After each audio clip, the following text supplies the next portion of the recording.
Last week, Joe Johnston was announced as the director for The Silver Chair, and Douglas Gresham told NarniaWeb that, quote, things are happening at last. This episode was recorded before that announcement, but the topic of what kinds of changes we can expect to the story is still very timely.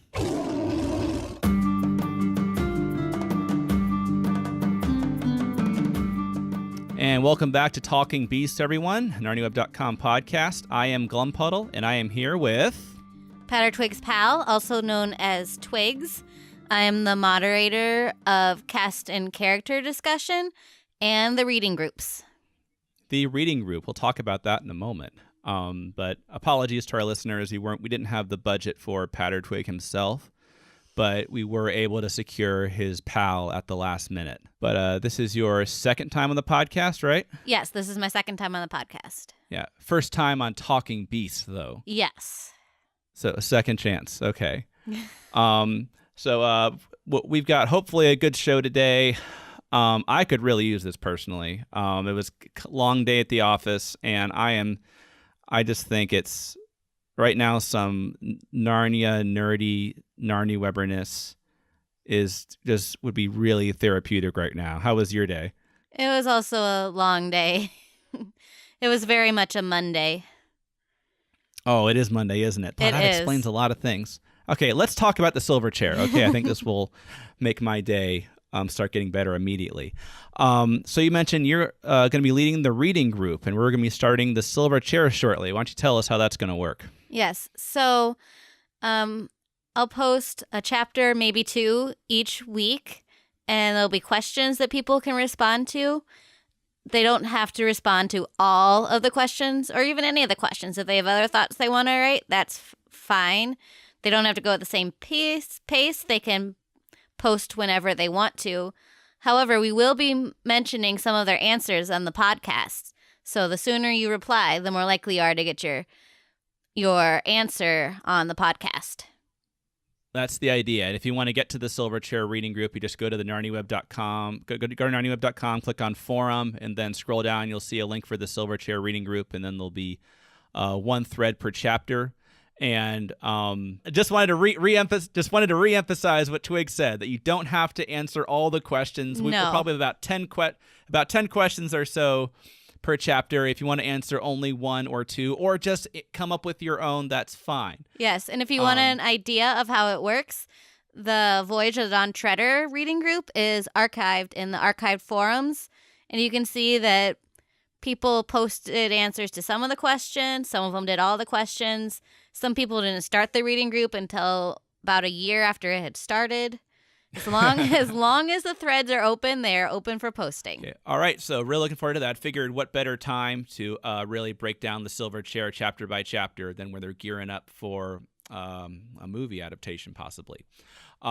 So this episode, we're going to start off by responding to some of your comments from the previous episode. Then we'll get into our main discussion, talking about the Silver Chair. Real kind of specific changes we anticipate or are scared to death of, perhaps. And then we're going to try to stump Twigs here and with a trivia question. And no pressure, but I'm currently leading by 1 point. You have the opportunity to take the lead if you can answer without blowing Susan's horn. So I know you're shaking and you're probably not wearing boots. What are you wearing right now? Socks. I know you're shaking in your socks. I know it. Once again, we got a really good response to the last episode, which was about just adaptation philosophy in general. So Mel put together just a few comments that thought might be fun to respond to. I saw two that I thought were connected. Lord Argos said, as for future Narnia film adaptations, I would really like to see less emphasis on special effects, CGI monsters, and epic battle scenes, and more emphasis on getting the atmosphere, feelings, and messages. And on a related comment, the Rose Tree Dryad said, I really enjoyed the discussion about the importance of atmosphere in stories. It's those scenes that allow the atmosphere to build, that give life to the story and give the audience a chance to feel something, instead of sweeping them along with action sequence after action sequence. That is what Narnia all about to me. I imagine that's going to ring for you, Twigs. Oh, yes. I really, really hope they do not try to squeeze in a battle in the Silver Chair. And that comment about the atmosphere, it made a lot of sense. And especially with Silver Chair, where the atmosphere is so important, you could just get the feeling of, I don't know, for me, it's a feeling of just kind of a gray dimness that they have. It was a dull autumn day. Yes. And other than a few brighter sparks, a lot of it is a kind of has that dull autumn day feeling, or the gloomy weather. Are they going to get through their mission? Are they going to follow the signs? Is it going to turn out okay? And of course, there isn't any sun in Underworld. Yeah. So I know I get to feel gloomy if the sun's not out for a long amount of time. I can't imagine being underground for all those days. Whereas I grew up in Florida, so I actually like it when the sun's not out. So what I think they need to do to emphasize the darkness in Silver Chair is have Underland be like a bright, sunny day. Not really, actually. Hopefully, we could post that as an April Fool's joke, but then we know where that can lead. Yeah, I wouldn't do that. Okay. I got another comment from Tame Lion, who said, I feel like with the Silver Chair, all we can do is wait. Can we also talk more about the horse and his boy in the next podcast? Maybe some general thoughts on the main characters. We can certainly do that. Twigs, any thoughts on the horse and his boy's characters? Especially since you have Erebus with you at your house right now. Yes, my cat's name is Erebus. And she's a little bit... So what inspired naming your cat Erebus, actually? I don't know that. Personality-wise, I mean, Erebus in the books has some difficulty relating to her peers, Shasta for one. And my cat, when she runs into other cats, goes into attack mode, so she doesn't understand how to relate to her peers either. Interesting. I'm interested in what you said. That's really funny. I'm really interested in what the Erebus having difficulty relating to her peers. I've never thought about that before. Could you unpack that for me a bit? Well, I guess the problem is she doesn't see Shasta as her peer. She sees him as inferior, somebody that she should be able to be above, tell what to do. I mean, even her friend, she's quite often judging.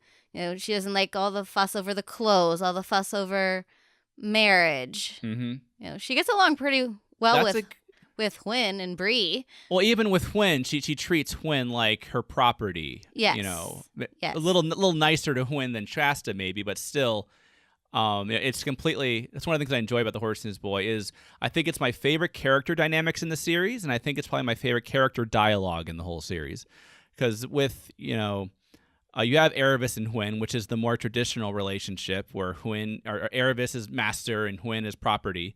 And it seems like, that's what the title refers to with Shasta and Bree. It seems like the other way around. It seems like, Bree he's seen things and he knows things and Shasta knows nothing. So it kind of seems like Bree's the owner. But at the end, it's Shasta who finds out that he's a prince, and it's Hwyn who is not afraid when confronted by Aslan. And of course, we know what happens to Erebus. She gets terribly injured. So it's Shasta and Hwyn who end up really coming out the other side better, whereas the other two are humbled. Yes. But if anyone, thanks for the idea, Tame Lion. So obviously, like we just talked about at the beginning, we're planning on talking a lot about Silver Chair for obvious reasons in upcoming episodes. But if you guys would rather hear about something else, we can do other stuff too. So please, ideas for topics, post them below or email us at podcast@NarniaWeb.com. So Twigs, like I mentioned, you recently reread The Silver Chair for the 5+ time, however many times it's been. And we're also been talking about how we notice new things every time. So what thoughts do you have after reading The Silver Chair for however many times it's been? I wish I'd kept count, because then when people ask me, I'd know the answer. It's hard for me because I've read it all the way through so many times, and then I've read sections of it. Like, I have no idea. It'd be impossible to piece it together. Yeah. I'd say for noticing things the first time, Lewis uses a lot of titles rather than names. He'll say the owl instead of Glimfeather. For quite a while, Puddleglum is the Marshwiggle. And also looking at the use of does Eustace himself introduce himself as Scrub or Eustace? Because I think I'm pretty sure he did both. So the use of Eustace versus Scrub, Jill versus Pole, a lot of the characters are for a while Rillian's referred to as the Prince. Interesting. I wonder if, and again, we have to see when they're used. I can say that I know that Eustace is generally referred to as Scrub in this book. Yes, but he does introduce himself to Trumpkin as Eustace. Interesting. But the narrator, for example, usually if Lewis is referencing Scrub as he did this, he says Scrub. Whereas in Voyage of the Dawn Treader, it's almost invariably just calls him Eustace. I always assume that was because I think of Jill as the main character, and she knows Eustace as Scrub. And it could also imply some character development. Scrub is a much less formal name, and that maybe Eustace, who's been humbled in Voyage of the Dawn Treader, of course, he does introduce himself as Eustace, though, doesn't he? So I don't know. Yeah. But to me, it reinforces the idea of Jill being the main character because she knows him as Scrub. Yeah, and like I said, I haven't had time to completely go through and look at it, but I just opened my book randomly, and this is in the Sailing of the King chapter. So it says, "Now," said Scrub, but he didn't get any further because at that moment, a large white object. And then it goes through to talk about Glenfeather coming. But then the owl is saying, "Twoo, twoo, who are you two?" "My name's Scrub, and this is Pole," said Eustace. Said Eustace. Interesting. The first time so one time he said it was said Scrub, and the next time it was said Eustace. I wonder why that is. I wonder if there's any rhyme or reason to it. Anyway, that's something that if you're participating in the Silverchair reading group, and you're actually really reading along with us, that's a good thing to look out for. If you can find, does Lewis just do whatever comes to mind, or is there actually a method to this? Is there actually, does this tell us something about the story or characters? One thing I noticed looking through it is that there's this running theme of Jill feeling inferior. A lot of it comes from the fact that she is sort of insecure about the fact that she's the only one that's never been to Narnia before. She's insecure even about the fact that Scrub got to sleep on air probably before she did.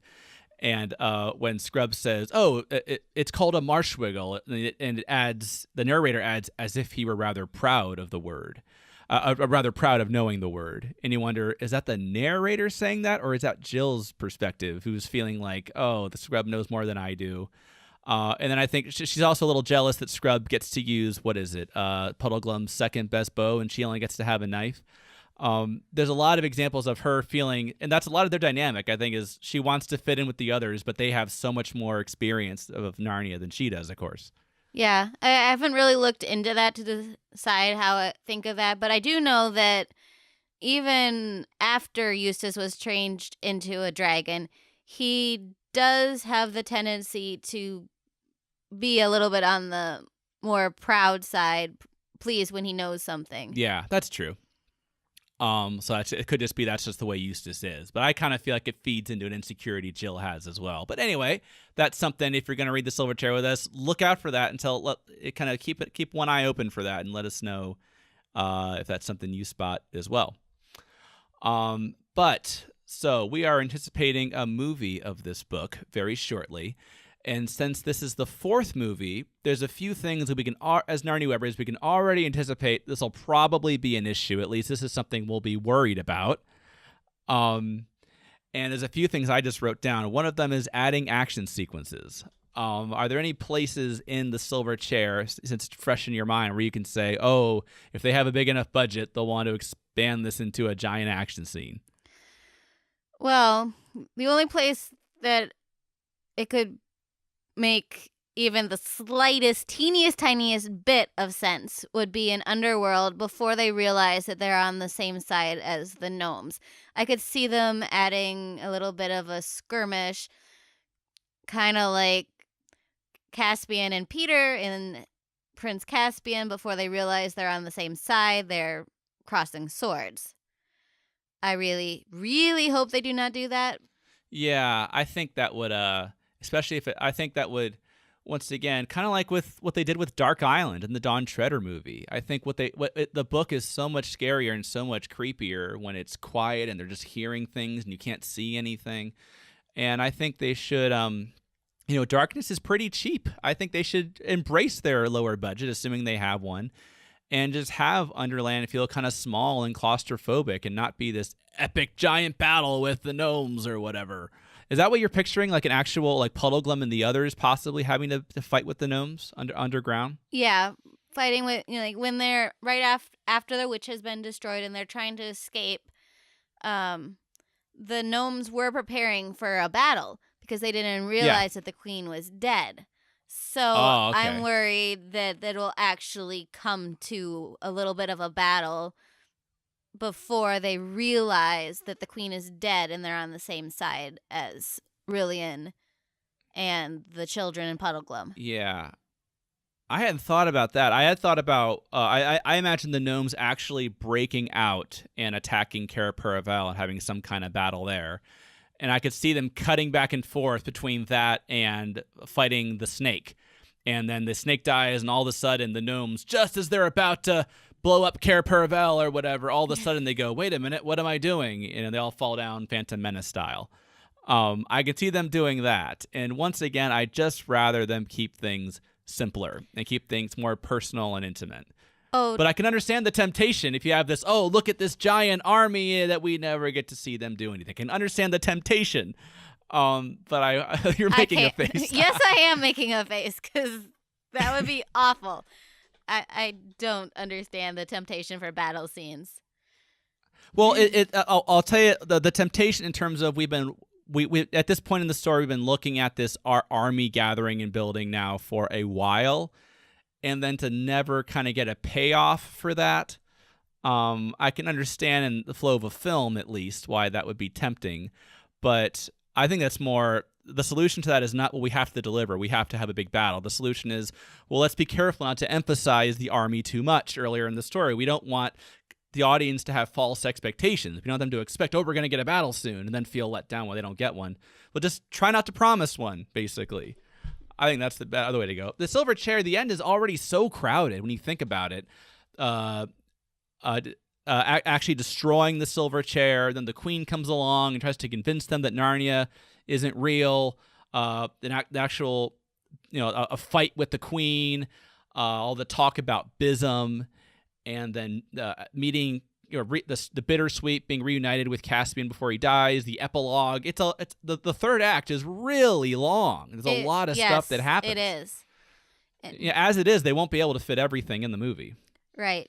And I guess, I know in the book that they talk about how there's an army of Earthmen that come to take Eustace and Jill and Puddleglum prisoner, and then that there's going to be an army of Earthmen behind Rillian. But I guess I've always pictured it that in the city itself, it's like mostly just gnomes going around working, moving bundles, doing stuff like that, not in like armor or ready to fight. Yeah, I'm pretty sure we would rather not see them go too crazy with the battle at the end. I would just rather have the emphasis be on something else. I think there's already so much going on at the end there, and I'd rather not have that in there.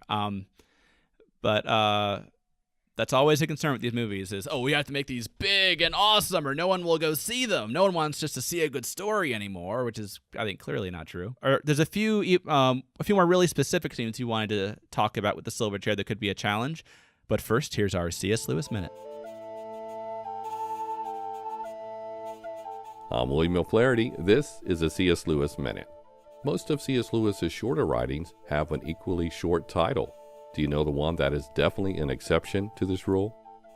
Over his career, Lewis wrote a wide range of essays or gave talks that became available in print. A large number of them had only 2 or 3 words for the title.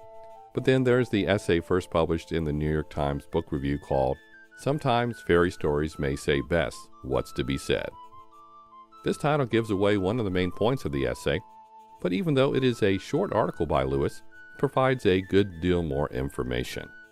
This includes the background for The Lion, the Witch, and the Wardrobe, where he notes he did not try to think up a way to teach Christianity to kids when he began it. This essay is best found in the book On Stories. William O'Flaherty is the author of C.S. Lewis Goes to Hell and the creator of EssentialCSLewis.com. So, Twigs, you started a thread, I guess it was a few weeks ago or whenever it was, maybe longer than that, about you were concerned about the Lady of the Green Kirtle and Rillian, and basically how much the audience should know about them. Why don't you kind of summarize your concerns? I can't remember what I first thought when I read the story. Unfortunately, it was too many years ago. How much should the audience know? Should the audience know, for example, when they meet the Lady of the Green Kirtle on the road after they cross the bridge? Should they know that's the Lady of the Green Kirtle, or should the filmmakers try to hide that fact so they're kind of wondering? Or should we go for the dramatic irony of it where the audience knows and they're screaming in their heads at Jill and Eustace, a little bit of Puddleglum, are you out of your minds for trusting this woman? She's probably up to no good. She's this, very likely the same woman. Now, there's no reason to believe that any of those three ever saw the Lady of the Green Kirtle, but it is kind of interesting. As a reader, it's highly likely that you're going to suspect that. Now, if you were in the story, probably not. But I'm just wondering if the filmmakers need to address that somehow, or if they want to make it obvious to the audience, or if they want to, kind of make it so you're not really sure who that is, if that's important. Basically, when she's revealed to be the bad guy, should that be a surprise, or should it be something we've been waiting for? Right. Yeah, I think one of the reasons I would call this an adaptation issue is because in the book, I think most people who read the book of any age, they probably figure out, oh, that lady's bad and she's giving them bad advice. And part of that is I think Lewis as a narrator makes it pretty clear. He says things like, oh, that they weren't thinking about the signs anymore. All they could think about was hot baths. And I think it's so I think in the book you do have an impending sense of doom. The characters are making a bad choice. And I think it's okay. I don't think maybe you're a little annoyed or frustrated with them, but the fact that the narrator of the book clearly is acknowledging, yeah, this is bad. Like the narrator of the book is agreeing with you. I think that makes it tolerable. I wonder if in a movie where we don't get that narrator perspective, would it just be annoying? Would it be, just stop. You characters are idiots for not seeing this or for doing this. Yeah, I don't know. But the narrator does leave it slightly open because he says something like, whatever she intended, was the result.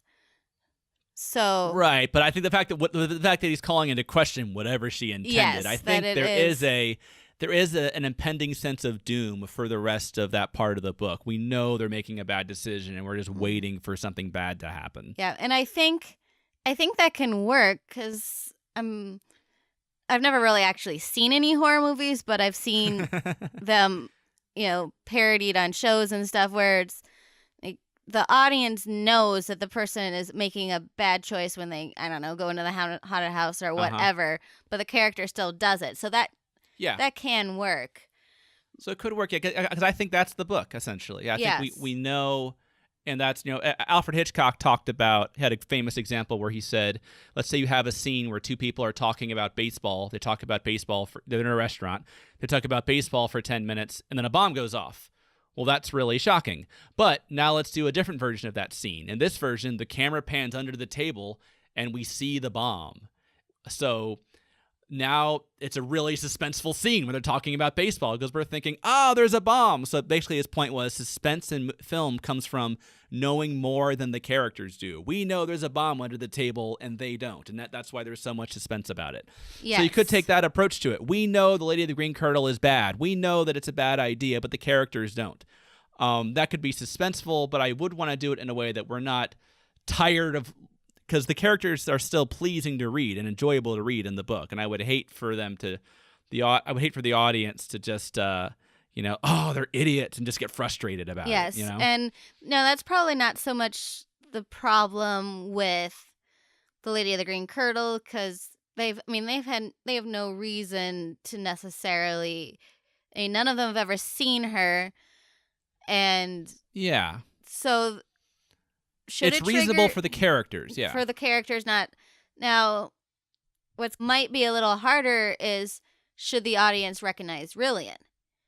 Because that's going to be harder to explain, because presumably Puddleglum would have seen Rillian at some point in his life, at least from a distance. Yeah, and of course BBC gave him a mask, the BBC version, which you like the BBC versions, right? How did you feel about how they handled that? I think that was fine. It's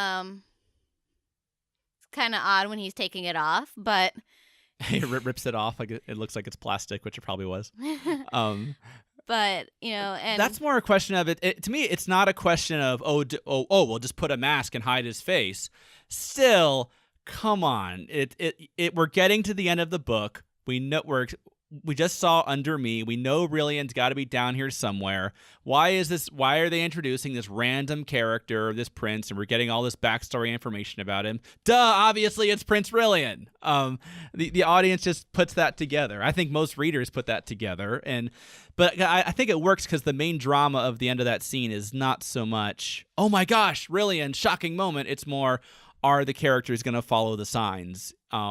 I think we know what the right thing to do is. We know that's Rillian. Set him free. Do what you got to do. But the characters, are they going to trust Aslan's signs, basically, Yeah, are they going to choose to follow the signs? So that's just an interesting kind of film challenge there. I'll be curious to see what they do with it. Another scene that I want to talk about, it's my favorite scene in the entire series, and I think there's a real risk of them just rushing right on through it, is when Jill meets Aslan. There's two parts to that scene. I mean, first off, it is a brilliantly written scene because almost everything that comes out of Aslan's mouth is fascinating. I have swallowed up girls and boys, women and men, kings and emperors, cities and realms. It's just so many lines there. What makes him a much more interesting character? But there's two parts to that scene. Obviously it's a plot and exposition scene. It's here's the four signs, explaining the Lost Prince. He's outlining the entire plot of the book for us. That's number one. But number two, it's a character scene. He's telling Jill, okay, you have a choice between taking a drink of water and trusting that I'm not going to eat you, even though I refuse to make that guarantee, or dying of thirst. And the fact that Jill has to take that step is a very important character moment for her. The fact that Aslan forces her to admit you were showing off, and the fact that Jill initially is so impressed by Aslan, is very much attending to the signs, and then later she finds them difficult to remember. Like, these are all things that tell us things about Jill. And I really don't want them to rush through it. I can see them treating it the same way they treated the logic scene in Lion, the Witch, and the Wardrobe, with the three possibilities, where they would just outline it and then move on. Just give us the bullet points and move on. So we get the information, but none of the emotional impact. I'm really concerned they're just going to say, here's the four signs, here's the Lost Prince, go. Because that's all you need from that scene for the story, just to make the story work.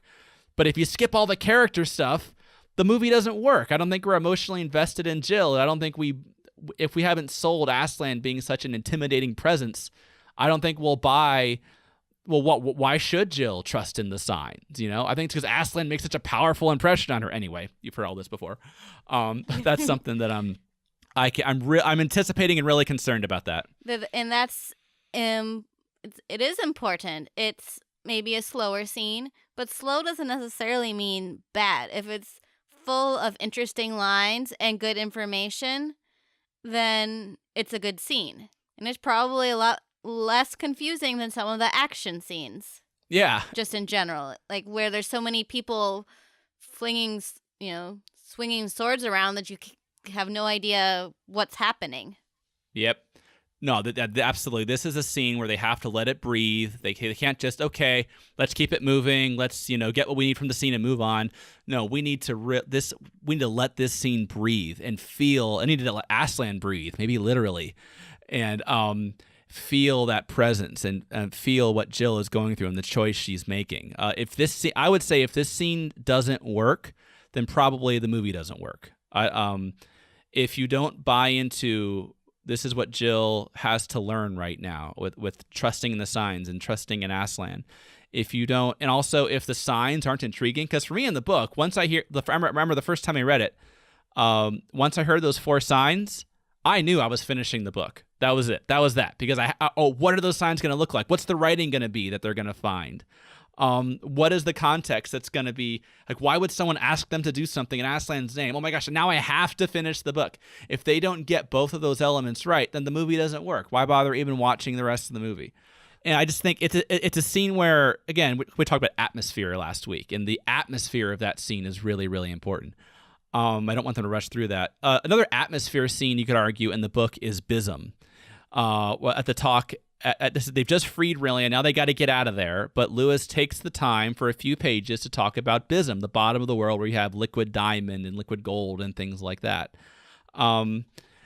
Which it doesn't have to be in there in terms of the story. You could easily get rid of it. I'm not saying they should definitely include it. Like I said, the third act of Silverchair is crowded. But I will just straight up ask you, since you tend to be much more of a purist than me, do you think they have to have Bism in there? I mean, even BBC didn't really include it. Not much. They did have the gnomes going back in. But they didn't explain what they were doing, so you just thought they were killing themselves. Sorry, I know you don't like when I pick on BBC. I'm sorry. No, that's fine. I'm just trying to remember the scene from the BBC. Yeah, is that something you think they have to have in the movie? No, they wouldn't have to have it. I think it's interesting. I think it adds to the story. One thing I've known about the Silver Chair is that Lewis spends a lot of time talking about the different cultures in Narnia. Uh-huh. Because we talk, we have the owl's perspective on the world. We have right the giant's perspective, which is we don't really want. And then we've got, we have Jill, who absolutely hates being underground. And then we have the gnomes who are talking about how great it is. So I think in this book in particular, we really get a feel for the different cultures and how different things are not necessarily wrong. And for the gnomes, it's like they're inside the world and the other characters live on top of the world. That's their perspective. Yes. So we get a lot of different perspectives, which I think is good. Really good. I think it makes the world feel real because Lewis doesn't give us a lot of detail, but what he gives us makes you feel like, what little he gives us makes you feel like that these are real people. Yes, and they've got different perspectives, different roles, and for the most part, that's okay. I think we would all agree that the giants are not set up as one of the cultures that Lewis is saying is an okay version. Right. With the eating of the children. But it's still cool to get the different perspectives. It makes them feel real. Makes the world feel bigger. Yeah. So again, I don't know if they should have Bism in there, but I what you're saying. I like that makes the world feel so rich and so real. And it's not just, it's a story. No, it's a world we visit. I think that they've gotten too preoccupied in the other movies of just telling the story, just getting through the plot, and not enough of let's just feel like we've gone and visited another world for a couple hours. We've lost some of that in the first three movies. So I'm not saying for sure they should have Bism in there, but I hope they don't just railroad through the story and forget to feel the world we're in. But enough of that. Let's stump a NarniaWebber.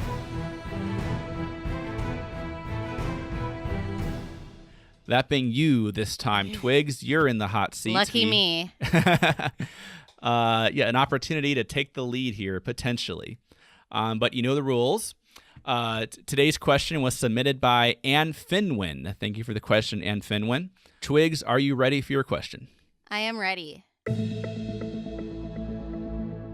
Twigs, can you, unlike King Caspian, name all 7 missing lords that were discovered by the Dawn Treader crew? Seriously? And you can read them in whatever order you want. All right.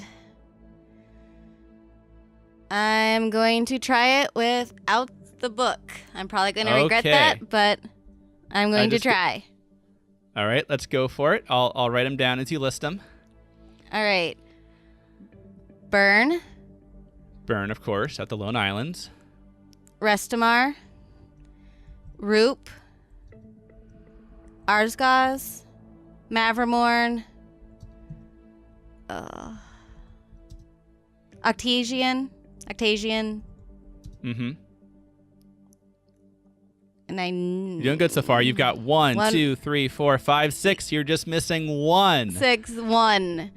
And So unlike Caspian, I can always remember Roop. Yeah, because we remember that Caspian couldn't remember it. Yep. I'll give you a little hint. The reason it's hard to remember is because he's just one of the 3 that was found at Ramandu's Island. Yeah, I had a feeling that. Let's see, there was the one that wanted... And they're not identified very much. Yeah, exactly. 1 left. 1 I left. I know there's know. people listening now screaming the answer. Probably. Well, if you want, I would still let you blow Queen Susan's horn and look it up in the book. All right, I will look up the last one.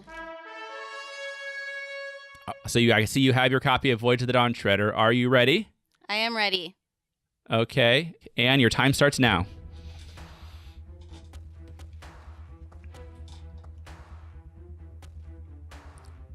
I see Twigs leafing through, trying to find that 7th Lord in the book. Okay.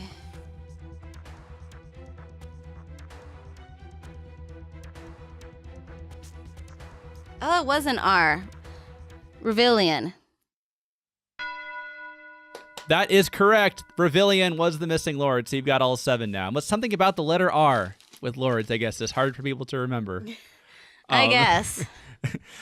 In the order they were actually discovered, by the way, was Byrne at the Lone Islands. Octesian possibly was the dragon or was killed by the dragon on Dragon Island.